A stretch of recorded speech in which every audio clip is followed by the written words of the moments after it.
A university is a collection of buildings where in exchange for all of your money, time and dignity, you will be rewarded with a clammy handshake, some paper with a special ribbon, and a lifetime of crippling social regret. Subjects might range anywhere from beekeeping to crackpipe engineering, but it is important to study something with integrity. And by integrity, I mean whichever course is the one disproportionately populated with hot people. If you remember anything at all from the first week of university, you are doing it wrong. This can be solved with alcohol. A typical student favourite is to mix in 3 parts Bacardi, 1 part lighter fluid, and a sprinkle of parsley. We used to refer to this as the neurologist, mainly because after drinking the thing, it became necessary to visit one. Students practice a number of hangover cures, though I can recommend aspirin. 2 tablets should take care of a medium-sized hangover. 100 tablets should take care of anything more severe, including any other problems you may happen to have in your life at the time. On your first day of lectures, you will meet your professors. It's their job to bend over backwards to accommodate your belief that you know more than they do, despite them having studied their entire lives for this job. Yes, they will say, please tell me more about your groundbreaking idea for perpetual free energy. As a physics professor, the concept is completely new to me, and I'm sure a delinquent and frankly dubious-smelling 18-year-old is about to disprove the entire history of fucking thermodynamics. Lectures will consist of many students all sleeping at once in a large room with a clever person talking at the front. Seminars will consist of much the same, but with only a few students sleeping, as it's harder to get away with. If you are startled awake by the professor and the sentence ends in an you have probably just been asked a question. Do not panic. If it's an English lit or philosophy seminar you're in, answer that frankly you found the text problematic and simplistic in places, wait for the applause to subside, then readjust your beret. If it's a maths or science subject, try launching yourself out the window, because you're probably fucked.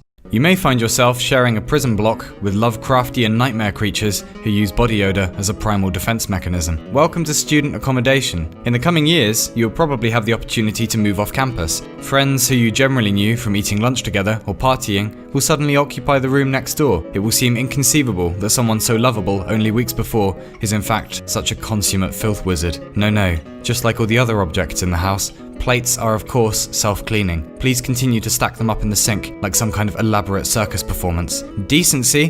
What's that? I simply love Rage Against the Machine at 5 in the morning, top volume, accompanied by the deafening and discordant melodies of frantic shagging. Most universities sport a number of recreational establishments nearby. Many of the local discotheques will encourage standing epileptic fits to loud music and consumption of large quantities of alcohol. If that doesn't sound like your thing, the library is usually open 24 hours and they're happy for you to do acid in the archive room, as long as you don't tell them you're doing acid in the archive room. In your final year, you may be expected to write a thesis. The first draft should be finished several months in advance of the deadline, though it can be begun and completed the night before hand-in with access to strong enough methamphetamine. If you're doing university properly, you'll probably go into it thinking you're already clued up about 80% of your subject, and you're here to learn the remaining 20%. By the middle year/years, you may realize you in fact know about 20%, and you have a short time left to learn the remaining 80%. And upon graduation, you'll now understand that you understand almost nothing about your field, and that there is an ocean of people more talented at and committed to it than you. So that's nice and reassuring. Look,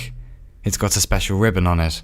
Paradoxically though, graduating is perhaps the hardest part of being an undergraduate. The world is quite different outside of university. If you don't do stuff on time, you still get angry emails, but you also might find yourself unemployed and possibly impoverished. Members of the general public often grow unreasonably annoyed if they notice you vomiting on their garden, and quite by surprise, you will notice you are now expected to be an, quote, actual person. Unfortunately, this is in fact the real education period. You teach yourself, grade yourself, ultimately, and the only tuition fee is exactly one lifetime. Lectures begin when you wake up in the morning and end when you go to sleep, and what you're supposed to be learning is not at all obvious. Everyone else is also a student at Existence University. Some of them appear to be perpetually enrolled in a course called How to Be a Total Cock Like All the Time. Others are getting their masters and PhDs in just being a good human, and I humbly suggest you hang out with them. Deadlines will not be extended, plagiarism will not be tolerated, the answers will not be found at the back of the book. In any case, the years after university are mainly for cultivating those qualities that may have been missing from your days as a student,